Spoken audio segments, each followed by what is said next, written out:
चुनाव के पहले चरण के मतदान में 2 हफ्ते से भी कम का वक्त बचा है और विपक्ष के नेता एक सुर में यह कहते सुनाई दे रहे हैं कि बीजेपी जीती तो इस बार संविधान बदल दिया जाएगा। विपक्ष के इन दावों पर सवाल उठ रहे हैं। सवाल यह कि क्या मोदी मैजिक के सामने बेबस विपक्ष जनता को डराकर वोट लेना चाहता है? जनता में जो कई तरह के डर फैलाए जा रहे हैं, आज की बहस का मुद्दा वही है। लेकिन एक रिपोर्ट आपके सामने।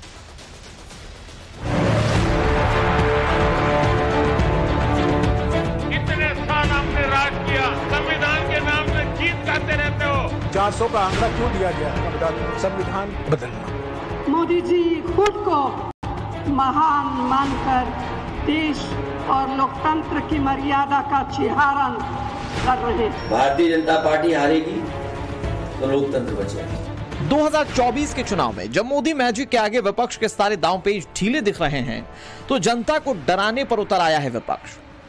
नेता से लेकर कार्यकर्ता तक गजब का हल्ला मचा रहे हैं। तरह तरह की भ्रांतियां, तरह तरह के डर फैला रहे हैं। ऐसा लग रहा है कि मोदी के 400 पार के नारे से निपटने के लिए विपक्ष डर का पूरा पैकेज बेचने पर उतारू है। डर नंबर 1, 2024 में बीजेपी जीती तो संविधान बदल दिया जाएगा। डर नंबर 2, बीजेपी जीती तो भारत हिंदू राष्ट्र बन जाएगा। डर नंबर 3, बीजेपी जीती तो आरक्षण खत्म कर दिया जाएगा। डर नंबर 4, बीजेपी जीती तो चुनाव करवाना ही बंद हो जाएगा। डर नंबर 5, बीजेपी जीती तो लोकतंत्र खत्म हो जाएगा, मोदी राजा बन जाएंगे। जनता को डराने की, चुनाव से पहले आशंका फैलाने की, ऐसी हर तरह की मुमकिन कोशिशें जारी हैं। ये 400 का आंकड़ा क्यों दिया गया है मैं बता दूं। इसकी राजनीतिक हकीकत क्या है? संविधान को बदलना। प्रधानमंत्री को हिम्मत नहीं है कहने की कि मैं संविधान बदलना चाहता हूं। पहले उन्होंने अपने आर्थिक सलाहकार विवेक डिब्रॉय को कहा, बाद में अनंत हेगड़े को कहा, बाद में ज्योति मिर्धा को कहा। ये सब कठपुतली है।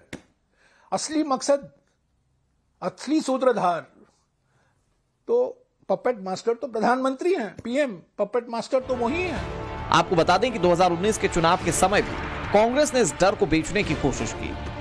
दिग्विजय सिंह से लेकर पृथ्वीराज चौहान तक ने यही बयान दिया था, देश का संविधान बदलने वाला है।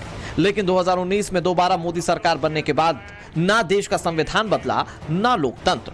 बाबा साहब आम्बेडकर के संविधान की बातें करते हैं, लेकिन ये इंडी गठबंधन वाले जवाब दें। इतने साल आपने राज किया, संविधान के नाम से गीत गाते रहते हो, लेकिन आपने जम्मू कश्मीर में बाबा साहब आम्बेडकर का संविधान लागू नहीं होने दिया था।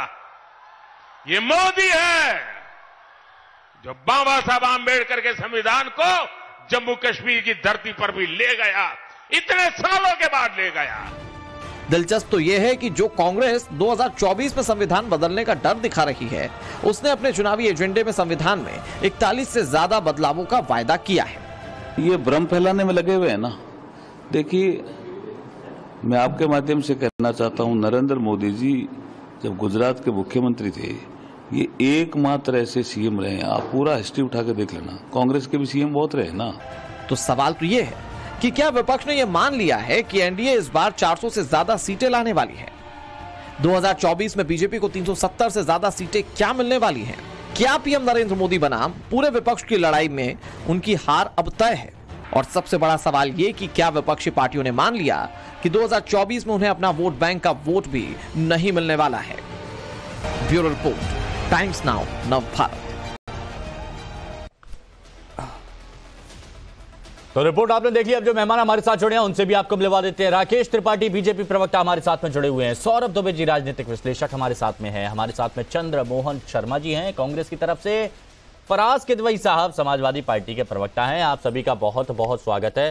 चंद्रमोहन शर्मा जी, संविधान बदलने वाला है क्या 4 जून के बाद? देखिए, संविधान बदलेगा या नहीं बदलेगा ये तो सरकार बताएगी। लेकिन भाजपा की इलेक्शन के पास आते आते नीयत जरूर बदल गई। अब नीयत बदलने का कारण है, यही वो भाजपा थी जो 2014 में जब देश की जनता से सत्ता मांगती थी, तो बेरोजगारी पर, महंगाई पर, अर्थव्यवस्था पर, देश के ढांचे पर, महिला सुरक्षा पर, देश के बुनकर व्यापारी पर, देश के स्मॉल स्केल इंडस्ट्री पे बात करती थी। आज सत्ता के 10 साल गुजर जाने के बाद नीयत कहां बदल गई? नीयत यहां बदल गई कि देश को ना तो महंगाई दूर हुई, ना देश के अंदर बेरोजगारी दूर हुई। आज 45 साल से ज्यादा बेरोजगारी है।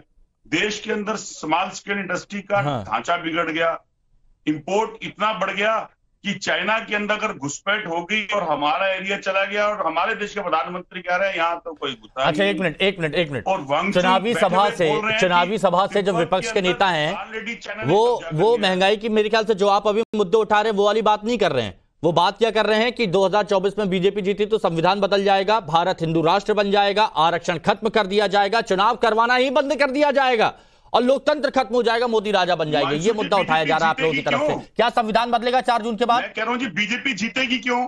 क्या कारण है जो बीजेपी जीतेगी? एक कारण मुझे बता दे त्रिपाठी जी की, एक कारण भी बता दे कि बीजेपी जीत सकती है। अगर बीजेपी जीत सकती तो बीजेपी अपने नेताओं से इलेक्शन लड़ती। तो फिर ये कॉन्फिडेंस आपकी रैलियों में क्यों नहीं दिख रहा है? ये कॉन्फिडेंस आपकी रैलियों में नहीं दिख रहा है, आपके नेताओं में क्यों नहीं दिख रहा है? अपने साथ ना जोड़ती, बीजेपी जीत सकती। शर्मा जी, ये कॉन्फिडेंस पर आपकी रैलियों में और उसमें क्यों नहीं दिख रहा है? संविधान बदलने की बात कह रहे हैं, लेकिन आपने भी तो जो रिपोर्ट हमने दिखाई 41 से ज्यादा बदलावों का वादा किया है संविधान में आपने।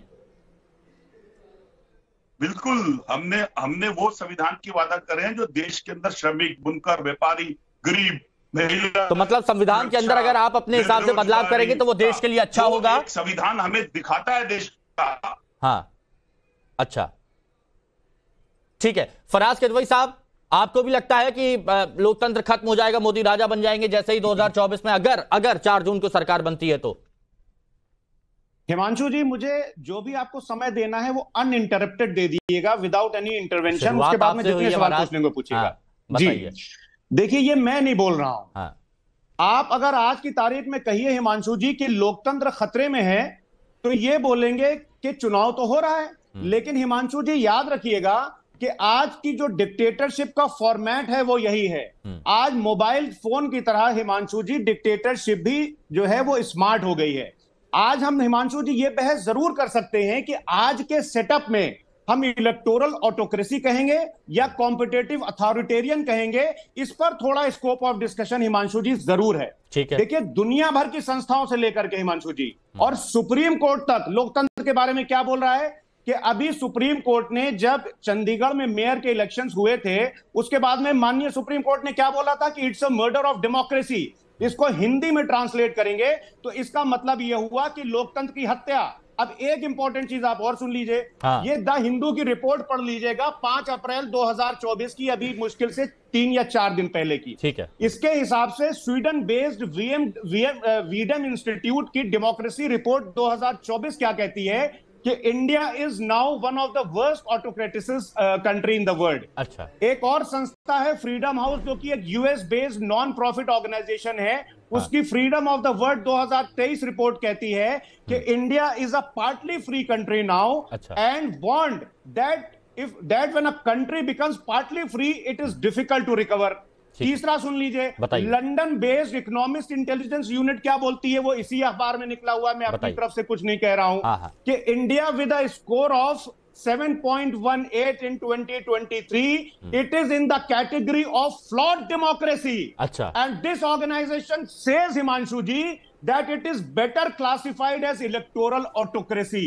अच्छा. सुप्रीम कोर्ट यही कह रहा है, दुनिया भर की संस्थाएं यही कह रही हैं। भारतीय जनता पार्टी के मेंबर ऑफ पार्लियामेंट अनंत कुमार हेगड़े ने क्या कहा था कि अगर 400 सीटें जीत गए, पहली बात तो ये 400 सीटें का परसेप्शन बनाया जा रहा है, ये 400 सीटें हिमांशु जी जीतेंगे नहीं, ये 400 सीटें हारेंगे। अच्छा। ये सिर्फ परसेप्शन का खेल है। अच्छा। लेकिन आप हंसिए, आप हंसिए, आप हंसेंगे, भारतीय जनता पार्टी के लोग हंसेंगे, लेकिन देश की जनता 4 जून के बाद हंसेगी, आप देखिएगा। भारतीय जनता पार्टी के एमपी अनंत हेगड़े क्या बोलते हैं कि अगर 400 सीटें आई तो संविधान बदल दिया जाएगा। इंडियन कॉन्स्टिट्यूशन को कॉलोनियल लेगेसी किसने कहा था, मैं आपसे पूछता हूं। अच्छा। मैं पूछता हूं राकेश जी से कि इंडियन कॉन्स्टिट्यूशन को कॉलोनियल लेगेसी किसने कहा था? अगर आपको पता होगा, लेकिन आपके दर्शकों को मैं बता दूं कि विवेक देबोराय ने कहा था। और ये कौन थे Vivek Debroy? Chairman economic advisory council to the prime minister. तो जब chairman economic advisory council to the prime minister constitution को कॉलोनियल लेगेसी, देखिए, आपकी बातों का जवाब तो मैं लूंगा राकेश त्रिपाठी जी, सीधे उन्हीं के पास जाऊंगा, लेकिन जो आप बोल रहे हैं कि 400 सीटें ये हारेंगे 4 जून को, देश इनके ऊपर हंसेगा, मैं बस एक बात आपसे पूछना चाहता हूं कि आपकी ही पार्टी के कई बड़े बड़े नेता हैं जिन्होंने कांग्रेस पर ही सवाल उठाए, जिस तरह से चुनाव लड़ रही है उस पर सवाल उठाए। क्या उनकी बात भी जनता सुनेगी? जैसे हरीश रावत ने अभी कुछ कहा था, वो आपको याद होगा, मैं नहीं बताऊंगा, आप बताइए, क्या आपको लगता है कि उनकी बात में सच्चाई है? अच्छा, कांग्रेस सुस्त पड़ गई है? सुनिए हिमांशु जी, एक मुझे बात बताइए कि 400 सीटें, मैं तो बोल रहा हूं कि भारतीय जनता पार्टी के किसी भी बड़े से बड़े प्रवक्ता से लेकर के और किसी को भी आप मेरे सामने बैठाइए पेन कॉपी लेकर के, और वो बताएं कि किस स्टेट से 400 किस स्टेट से कितनी सीटें आएंगी। मैंने आपसे कुछ और पूछा, आप कुछ और बोल रहे हैं। किदवई साहब, मैंने आपसे कुछ और पूछा, आप कुछ और बोल रहे हैं। मैं एक बात बोल रहा हूं, जैसे अलग अलग जगह से जो बयान आ रहे हैं गठबंधन को लेकर, कांग्रेस को लेकर, ये जो बातें की जा रही हैं, बड़े बड़े नेता ही जो सवाल उठा रहे हैं, क्या ये आपको डैमेज नहीं करेगा? अपने ही गिराते हैं नशेमन पर बिजलियां, जो बात कही जाती है। अपने ही गिराते हैं नशेमन पे बिजलियां, भारतीय जनता पार्टी के ऊपर बिजलियां गिर रही हैं। अच्छा, ठीक है, चलिए, आपने बहुत देर तक आपकी बात सुनी मैंने। अब सीधे राकेश त्रिपाठी जी, क्योंकि बहुत सारे सवाल, बहुत सारी रिपोर्ट्स का आपने हवाला दिया, तो सीधे राकेश त्रिपाठी जी बताइए क्या जवाब देंगे? देखिए, सबसे पहली बात तो जयराम रमेश ने कम से कम यह स्वीकार कर लिया है कि भारतीय जनता पार्टी 400 पार जा रही है। भारतीय जनता पार्टी का राष्ट्रीय जनतांत्रिक गठबंधन 400 सीटें जीतने जा रहा है। कमोबेश धीरे धीरे करके विपक्ष के एक एक नेता इस बात की स्वीकृति दे रहे हैं, और जयराम रमेश कांग्रेस पार्टी के कम्युनिकेशन सेल के हेड है और इस बात को स्वीकार कर रहे हैं। तो निश्चित तौर पर यह हमारे लिए एक सफलता जैसी है कि भारतीय जनता पार्टी के विरोधी भी आज इस बात को मान रहे हैं कि भारतीय जनता पार्टी का गठबंधन 400 सीट को पार कर रहा है। बात है जहां तक रही संविधान के संशोधन की, संविधान के बदलाव की, इस देश में, देश पर आपातकाल जब थोपा गया था ना, जब लोकतंत्र की हत्या की गई थी, सही मायने में जब लोकतांत्रिक अधिकारों को आपने पूरी तरह से संकुचित कर दिया था, उन पर कुठाराघात करने का काम किया था, तब आपने 42वां संविधान संशोधन लेकर के आए थे और देश के संविधान की प्रस्तावना, उद्देशिका, जो प्रियम्बल ऑफ द कॉन्स्टिट्यूशन है, जो भारत के संविधान की आत्मा है, उसमें संविधान में संशोधन करने का काम किया था। यानी भारत के संविधान की आत्मा तक को आपने संशोधित कर दिया, और आप हमसे कह रहे हैं कि हम संविधान बदल देंगे। भारतीय जनता पार्टी की सरकार ने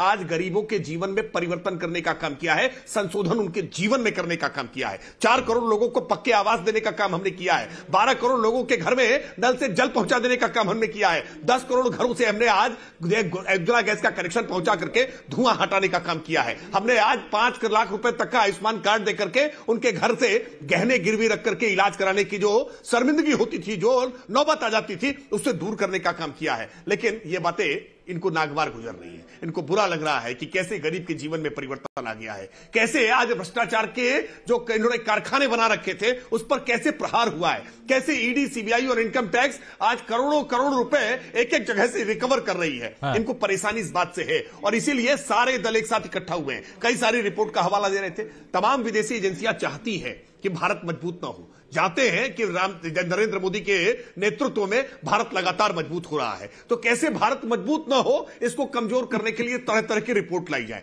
रिपोर्ट विदेशी एजेंसीज की रिपोर्ट त्रिपाठी जी एक बात बताइए, त्रिपाठी जी, राकेश त्रिपाठी जी, विदेशों में जो रिपोर्ट, एक मिनट राकेश त्रिपाठी जी, एक बात बताइए, विदेशों में जो रिपोर्ट अलग अलग अखबारों में या किसी चीज में छपती है, अगर वो सरकार के पक्ष में होती है तो उसका तो गुणगान आप लोग करते हैं, तो अगर विरोध होता है तो उसको भी आप क्यों नहीं नोटिस करेंगे? नहीं, देखिए, मैं फिर बात कह रहा हूं, किसी भी बात को हमेशा उसको रैशनल आधार पर, तार्किकता के आधार पर देखा जाएगा। अच्छा, अगर कोई ये बात कह रहा है कि पाकिस्तान भारत से ज्यादा खुशहाल है, पाकिस्तान में ज्यादा आसानी से लोगों को भोजन उपलब्ध हो रहा है, श्रीलंका में ज्यादा आसानी से लोगों को भोजन उपलब्ध हो रहा है और भारत उससे पीछे है, तो इस तरह की रिपोर्ट पर कौन विश्वास करेगा? इस तरह की रिपोर्ट किस मंशा के साथ? उन्होंने पूरा अखबार रख दिया सामने, किसी से सवाल पूछने की आवश्यकता है? ये बात शीशे की तरह साफ है कि पूरा अखबार रखने से ऐसे कई सारे अखबार रोज दफ्तरों में छापे जाते हैं, और ऐसे अखबार छाप करके आप विद्वान अगर हो जाते हैं ना, तो आज विद्वानों की संख्या देश में बहुत बढ़ जाती है। अच्छा, ठीक है, चलिए ठीक है, आप सब लोगों से बात हुई। सौरभ जी लिखे गए, सौरभ जी अभी आप पर भरोसा करने को तैयार नहीं है, नहीं, आप पर भरोसा करने को तैयार नहीं है जो आप बुलवाना चाह रहे हैं। तो संविधान और लोकतंत्र को तो आपने कंट्रोल कर रखा है, ठीक कह रहे हैं। नहीं, आप हिमांशु जी पर भरोसा नहीं कर रहे हैं, आप हिमांशु दीक्षित पर भरोसा नहीं कर रहे हैं, आप कह रहे हैं हिमांशु दीक्षित हंस रहे हैं। और एक काल उसका सबसे फेवरेट है। देखिए, एक्चुअली क्या होता है कि अगर गुस्से में डिबेट करो या फिर मुंह बना के, तो अच्छा नहीं लगता है। हंसते मुस्कुराते बातचीत हो जाए तो वो ज्यादा अच्छा लगता है ना। अरे सौरभ दुबे जी रह गए, वो देखिए बेचारे शांत अभी नाराज हो जाएंगे। अच्छा सौरभ दुबे जी, आप राजनीतिक विश्लेषक है, मेरे को जरा एक बात बताइएगा, जब मंच से ये कहा जाए कि अगर वो आ जाएंगे तो ऐसा हो जाएगा, संविधान खत्म हो जाएगा, लोकतंत्र खतरे में आ जाएगा, मोदी राजा बन जाएंगे, आरक्षण खत्म हो जाएगा। अगर ऐसी बातें हो मंच से तो उसको हम क्या समझेंगे, बजाय इसके कि हम आपके लिए ये करने वाले हैं चुनावों में। देखिए, राहत इंदौरी का एक शेर है कि झूठों ने झूठों से कहा है सच बोलो, झूठों ने झूठों से कहा है सच बोलो, और घर में झूठों की मंडी है और दरवाजे पर लिखा है सच बोलो। तो जिस प्रकार से रैलियों में कांग्रेस के लोग और बड़े बड़े प्रवक्ता जयराम रमेश जी वो इस तरह की बयानबाजी कर रहे हैं, देखिए एक बात बताइए, क्या कांग्रेस ने संविधान में संशोधन नहीं किया था? ये सब जानते हैं संविधान में संशोधन किया था। क्या मैं पूछ रहा हूं, मोदी जी ने इन 10 वर्षों के अंदर संविधान के साथ कोई छेड़छाड़ की? जब इन 10 वर्षों में नहीं की तो आगे आने वाले दर्शों में 400 पार जब लेकर के सीटें जाएंगे तो वो किस प्रकार से आप बात कह रहे हैं कर देंगे। दूसरी बात, अच्छा, 41 से ज्यादा संविधान में बदलाव की बात कांग्रेस ने मैनिफेस्टो में की है। संविधान बदल देंगे किसने कहा? लोकतंत्र भी मजबूत करेंगे। आप राजनीतिक विशेषज्ञ तो लिख रहे हैं, लेकिन आप राजनीतिक विशेषज्ञ है नहीं। और ये संविधान बदल देंगे क्या किसी कांग्रेस वाले ने कहा था? आप ही के सांसद ने कहा था, जो भाजपा का था, उसी ने कहा है कि मोदी को 400 जितवा दो, हम संविधान बदल देंगे। वादा किया था हमने कहा था, पब्लिक से पूरा कर रहे हैं। तो समस्या इस बात की आ रही है कि परिवार तंत्र की बात क्यों की जा रही है, भ्रष्टाचार को खत्म करने की बात क्यों की जा रही है, और जहां पर जनता के बीच में योजनाओं को लगातार पहुंचाने का लंबा कार्यक्रम, लंबा सिलसिला रहा है, तो इससे वो लोग परेशान है। मुझे तो आश्चर्य होता है जो लोग लगातार आए दिन अपने जो है कैंडिडेट बदल रहे हैं, वो इस पर ध्यान देकर के कि हमें कैंडिडेट को अपने फिक्स करके टिकट दे दें, वो कैंडिडेट बदलने में लगे हैं, और दूसरी तरफ लगे हैं कि भैया मोदी जी के खिलाफ ये बोलना है। आपकी अपनी नीतियां कहां हैं? कांग्रेस से मैं पूछता हूं समाजवादी पार्टी से कि क्या आपके नेता कौन से हैं जो अपनी आपके एक आप छोटा सा मैं बताता हूं आपको, कुछ दिन पहले घोषणा पत्र जारी हुआ था, तो मल्लिका अर्जुन जी घोषणा पत्र के बाद कहते हैं तालियां नहीं बजाई आप लोगों ने, उनके कहने के बाद लोग तालियां बजाई। अच्छा, ये मेरे को सवाल पूछ लीजिए सौरभ जी। देखिए, आप ही का सवाल है, लेकिन मेरे शब्द हैं। चंद्रमोहन शर्मा जी, ये बताइए कि इस तरह की जब बातें की जाती है, देखिए पूर्व मुख्यमंत्री हरीश रावत बहुत बड़े कद्दावर नेता है, जब वो ये बात बोलते हैं सुस्त और आलसी हो गई है कांग्रेस, तो इसका असर क्या जनता के बीच में पड़ता है? क्या यहां पर कांग्रेस को डैमेज करते हैं अपने ही लोग? ये बताइए शर्मा जी। लगता है कनेक्शन अभी लॉस्ट हो गया, दोबारा उनसे जुड़ने की कोशिश करेंगे। सौरभ जी कंटिन्यू। जी देखिए, मैं ये बोल रहा हूं कि जो समाजवादी पार्टी है उत्तर प्रदेश के अंदर, जो दूसरी सबसे बड़ी पार्टी है, वो जिस प्रकार से अपने कैंडिडेट बदल रही है, तो क्या अपने कार्यकर्ताओं में विश्वास पैदा कर पाएगी? वो चुनाव का समय है, आप अपने कार्यकर्ताओं को हर नेता को बोलने का अधिकार है। सौरभ जी सुन लीजिए, आ गए शर्मा जी आ गए। सौरभ जी सुन लीजिए कि आप जब बोल रहे होते दूसरे को सुनना। हाँ बोलिए शर्मा जी, बोलिए। सुन लीजिए। हाँ, हरीश रावत जी, आपसे प्रेशर होगा तब आप बात कर लीजिएगा। आपके कनेक्शन में दिक्कत हो रही है। सौरभ जी भी सुनने के लिए यहां पर तैयार है शर्मा जी, लेकिन कोई दिक्कत नहीं, दोबारा से जुड़ते हैं। फराज किदवई साहब, समाजवादी पार्टी पर भी हाँ, आपने समाजवादी पार्टी पर भी सवाल खड़े किए ना कि इतनी बड़ी पार्टी है, लगातार अपने जो कैंडिडेट है वो बदल रही है, तो ये मैं पूछ लेता हूं सीधे उनसे ही। हाँ जी, हिमांशु जी मैं राकेश जी की भी बात का जवाब दूंगा, दे दीजिए, और अपने जो भारतीय जनता पार्टी के जो दूसरे भाई बैठे हैं उनका भी। अरे राजनीतिक विश्लेषक हैं, बीजेपी के नहीं है। अच्छा, मेरे सामने वो नहीं था, टीवी नहीं, इसलिए मैं देख नहीं पाया, सॉरी। उनकी बातों से लगा कि वो बीजेपी के कार्यकर्ता हैं। खैर, राकेश जी भी हंसते मुस्कुराते हुए तंज कस रहे हैं, ठीक है। हाँ, राकेश जी अभी बात कर रहे थे कि साहब हम लोग विदेशी संस्थाओं का हवाला देते हैं। चलिए साहब, मैं शुद्ध भारतीय संस्था का हवाला देता हूं। हाँ। लोक नीति सीएसडीएस का नाम राकेश जी ने जरूर सुना होगा, और लोक नीति सीएसडीएस ने 27 मार्च 2024 को एक अपनी रिपोर्ट प्रकाशित की है। अच्छा, अब ये ना कहिएगा कि इसमें जॉर्ज सोरोस का हाथ था राकेश जी। उसके हिसाब से इन्होंने सर्वे किया और ये पूछा कि साहब देश का सबसे गंभीर 2 मुद्दे क्या हैं, तो आपको पता है कि 64% लोगों ने कहा कि अनएम्प्लॉयमेंट एंड इन्फ्लेशन, यानी कि बेरोजगारी और महंगाई। पिछले 10 साल से सरकार में आप हैं, और अगर 64% ये लोग कह रहे हैं कि देश की सबसे बड़ी जो समस्या है वो अनएम्प्लॉयमेंट और इन्फ्लेशन है, तो ये तो भारतीय संस्था कह रही है, पहली बात। दूसरी बात, हमारे छोटे भाई सौरभ दुबे जी ने एक बात कही कि साहब हमने मेरठ में 2 बार टिकट बदल दिए। अरे साहब, जनरल वीके सिंह का भारतीय जनता पार्टी ने टिकट क्यों काटा? राजेंद्र अग्रवाल का मेरठ से टिकट क्यों कटा? सत्येंद्र पचौरी का कानपुर से टिकट क्यों कटा? टिकट बदलना, टिकट काटने में अंतर है ना फराज किदवई साहब। सुनिए, काटने में और टिकट बदलने में अंतर है ना। मतलब एक ये है कि भैया ये चुनाव लड़ेंगे, ये हो गया, टिकट कट गया। अब एक दूसरा ये है कि हमने इनको प्रत्याशी बनाया, फिर थोड़ी देर बाद नहीं यार मजा नहीं आ रहा, किसी और को बदल देते। इसमें थोड़ा सा अंतर है ना। देखिए अंतर बिल्कुल नहीं है। कोई भी पॉलिटिकल पार्टी हो, सौरभ जी ऐसे मैं डिबेट नहीं करता हूं, आप अपने टर्न पे बोलिएगा। देखिए कोई भी हिमांशु जी पॉलिटिकल पार्टी हो, उसको अपनी सीटों पर उम्मीदवार उतारने का और एक नहीं 6 बार बदलने का पूरा संवैधानिक, लेकिन ये बताया जाता है कि होमवर्क में कमी है, ये बताया जाता है होमवर्क में कमी है, आप पहले से सही फैसला नहीं ले पाए। इसका मतलब भारतीय जनता पार्टी ने अगर संतोष गंगवार जी का टिकट काटा है तो फिर वो अच्छा काम नहीं कर रहे। मैं फिर बोल रहा हूं, काटना और प्रत्याशी घोषित करके बदलने में अंतर है। अरे सर सुनिए, तो 80 सीटों में काटना और प्रत्याशी घोषित करके बदलने में अंतर होता है, सामने से कॉन्फिडेंस डाउन हो जाता है भाई। भ्रष्टाचारी जुमला पार्टी के बारे में बता रहा हूं कि उन्होंने प्रत्याशियों के चयन में क्या क्या किया है। देखिए प्रधानमंत्री जी क्या बोलते थे कि भ्रष्टाचारियों के ऊपर, अब ऐसे 4-5 सवाल हो जाएंगे ना तो दिक्कत हो जाएगी। पहले आपने जो लोक नीति वाला जो मुद्दा उठाया, भ्रष्टाचार का मुद्दा उठाया, आपने जो मुद्दा उठाया कि लोगों को नौकरी रोजगार नहीं मिल रहा है, तो उस पर राकेश त्रिपाठी जी का जवाब ले लेते हैं ना, फिर क्या मुद्दा डाइवर्ट हो जाता है। देखिए मुझे लगता है अगर लोक नीति सीएसडीएस के सर्वे को ही सबसे आइडियल सर्वे मान रहे हैं तो बाकी और सारे तमाम सारे मीडिया चैनलों के द्वारा किए गए सर्वे को भी शायद फराज किदवई मानते होंगे। भारत के भीतर बहुत सारे ये सर्वे हुए हैं और बहुत सारे सर्वे भारतीय जनता पार्टी के गठबंधन की सीटें 400 पार के आसपास दिखा रहे हैं, तो कम से कम उसको भी स्वीकार कर लीजिए। मान लीजिए कि आप पराजित हो चुके हैं, उत्तर प्रदेश में आपको 4 सीटें भी मिलना नसीब नहीं हो रहा है। और आप जब बेरोजगारी की बात करते हैं, कम से कम समाजवादी पार्टी के लोगों को तो बिल्कुल अधिकार नहीं है। उत्तर प्रदेश में अखिलेश यादव के शासनकाल में बेरोजगारी की दर 17.4% थी और झूठ है ये, योगी आदित्यनाथ जी गलत है ये, समय में बेरोजगारी की दर 2% से नीचे है। ये झूठ नहीं, आप जो कहें वो सच, बाकी जो कहें वो झूठ, ये कौन तय करे?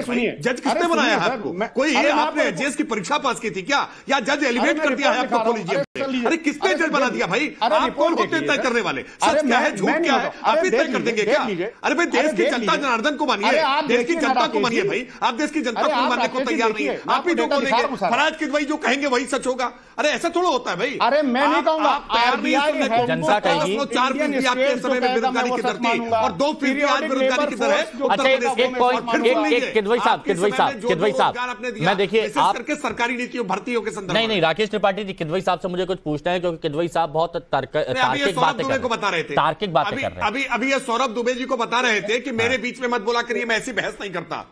नहीं, ये अभी फराज किदवई बता रहे थे मैं ऐसी बहस नहीं करता जिसमें कोई बीच में बोलता हो, और लगातार बीच में बोलने का काम कर रहे हैं। अरे भाई आप पर ही आप उपदेश कुशल बहुते रहे, दूसरे को उपदेश दे रहे हैं और स्वयं वही आचरण प्रस्तुत कर रहे हैं। अपना आचरण पहले ठीक करिए, फिर दूसरे को उपदेश दीजिएगा। दूसरों के बीच में बोलना बंद करिए और आपकी रिपोर्ट सही और दूसरे की रिपोर्ट गलत, इस पद्धति से बाहर आइए। आप ही केवल सच सच बोलते हैं, ऐसा नहीं होता है। सत्य में वो जयते होगा, सत्य की तो जय होगी और जनता जनार्दन लोकतंत्र की में सबसे बड़ी अदालत वही है। और उसी अदालत ने फैसला किया 2014 में हारे, 17 में हारे, 19 में हारे, 22 में हारे, पंचायत चुनाव हारे, निकाय चुनाव हारे, उपचुनाव हारे। अच्छा मेरे को जल्दी से बात बताइए किदवई साहब, ये इतने सारे आंकड़े आप दिखा रहे हैं, आप जो जमीनी हकीकत है, जैसा कि आप कह रहे हैं कि जमीनी हकीकत इस देश की कुछ और है और ये अलग अलग रिपोर्ट में इसका जिक्र भी यहां पर किया गया है, तो क्या ये आप लोग जनता तक पहुंचा नहीं पा रहे? क्योंकि लगातार जो इलेक्शन हो रहे हैं उसमें जनता पसंद कर रही है बीजेपी को, तो इसकी वजह क्या है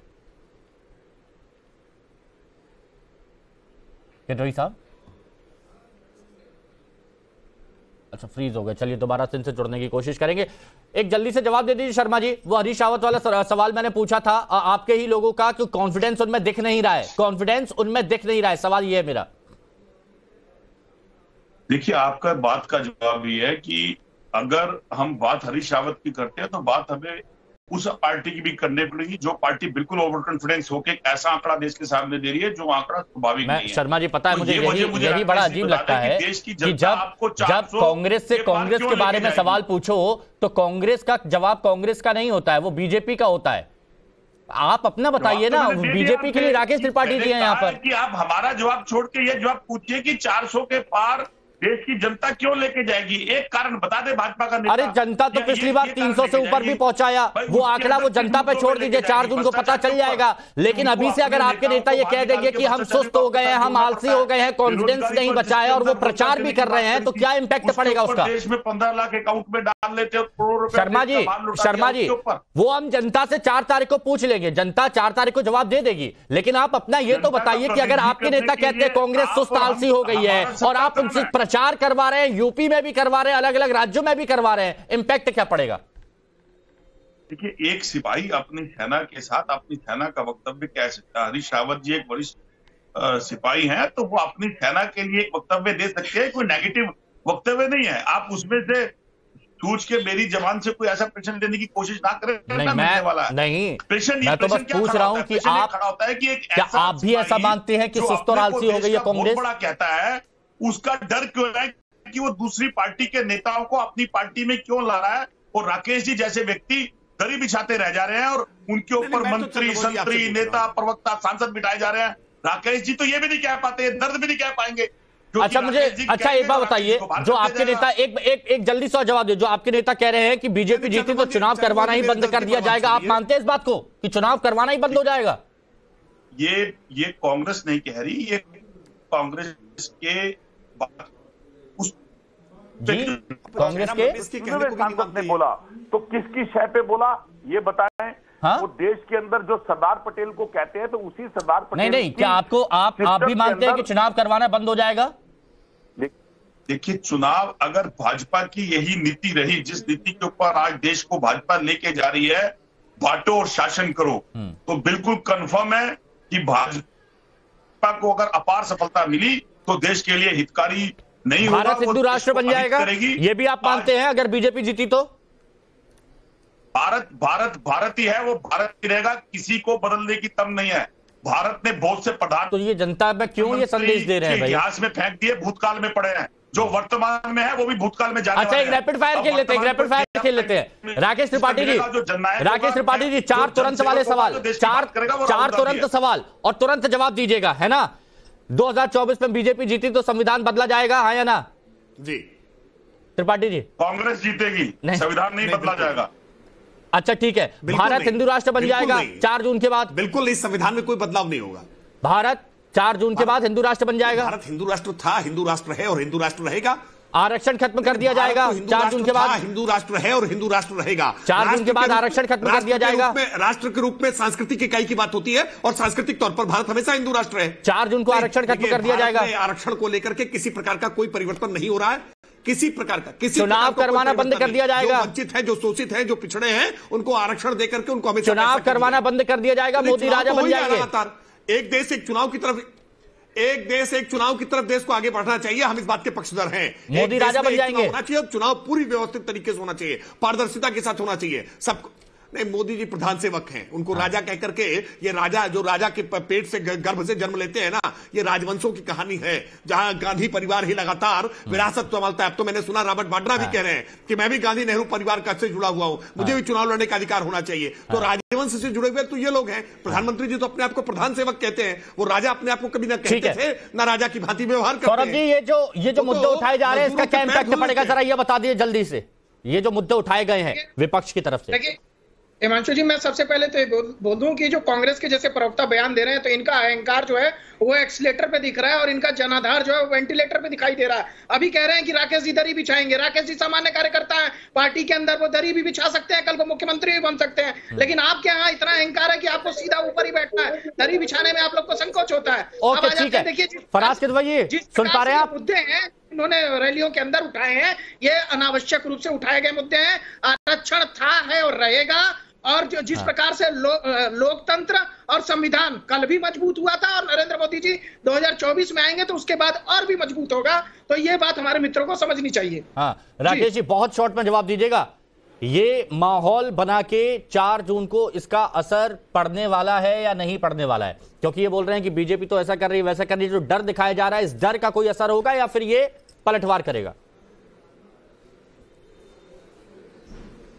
नहीं, ये डर इनके लिए और नुकसानदायक होगा। और हम कह रहे हैं कि डर करके नहीं, आप अपने ये नीतियों को लेकर के अपने पुराने कहे गए कार्यकाल में अपनी उपलब्धियों के आधार पर मैदान में आइए। भारतीय जनता पार्टी अपने 10 वर्ष के कार्यकाल को लेकर के मैदान में है। यही कहूंगा कि एक बहुत अच्छा मुकाबला होना चाहिए विपक्ष और पक्ष के बीच में।